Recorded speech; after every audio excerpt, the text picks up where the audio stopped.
Hello दोस्तों, तो स्वागत है दोस्तों एक न्यू ब्लॉग्स में। तो दोस्तों कल आप लोग के बीच ब्लॉग नहीं आया होगा, तो कल मैं थोड़ा सा ज़्यादा ही थक गया था।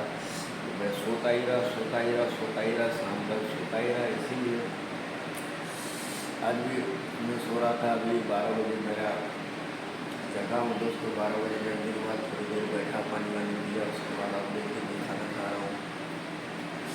आज है दोस्तों चावल दाल करेला का जो भरता बोलता है, भरता और परवल का भरता। तो देखिए साथ में नींबू है, मस्त एकदम शुद्ध देसी खाना है दोस्तों। खाने में बहुत ही स्वादिष्ट लगता है, बहुत ही झकास है दोस्तों। अगर आप लोग भी घर का शुद्ध खाना खाइए तो बना हुआ मस्त बनाइए तो बहुत ही मस्त लगता है एकदम।